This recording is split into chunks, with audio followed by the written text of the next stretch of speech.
وہ بھارت جو کہتا تھا کہ پاکستان اس کی ترجیحات میں شامل نہیں اور پاکستان اس کے لیے غیر اہم ہے، اسی پاکستان کی وجہ سے بھارت کو نہ صرف جنگی محاذ پر بلکہ خارجہ اور سفارتی سطح پر بھی مشکلات کا سامنا ہے۔ بھارتی وزیر خارجہ جے شنکر اپنے امتحان میں فیل ہو چکے ہیں۔ اب مودی سرکار نے فیصلہ کیا ہے کہ بھارتی پارلیمنٹ کے ارکان کے وفد کو دنیا کے مختلف ممالک میں بھیجا جائے گا۔ ناظرین، بھارتی پارلیمنٹ کے ارکان کا یہ وفد دنیا کے مختلف ممالک کے سامنے جنوبی ایشیا کی صورتحال پر بھارت کی پوزیشن کو واضح کرنے کی کوشش کرے گا۔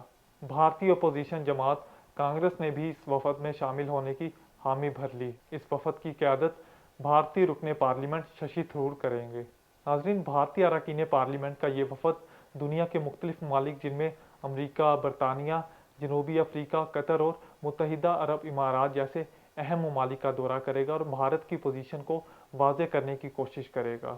اس سب صورتحال کے ساتھ مودی حکومت دنیا کے 70 ممالک کے اتاشیوں کو بھی اپنی صفائی پیش کرنے کی کوشش کرے گی۔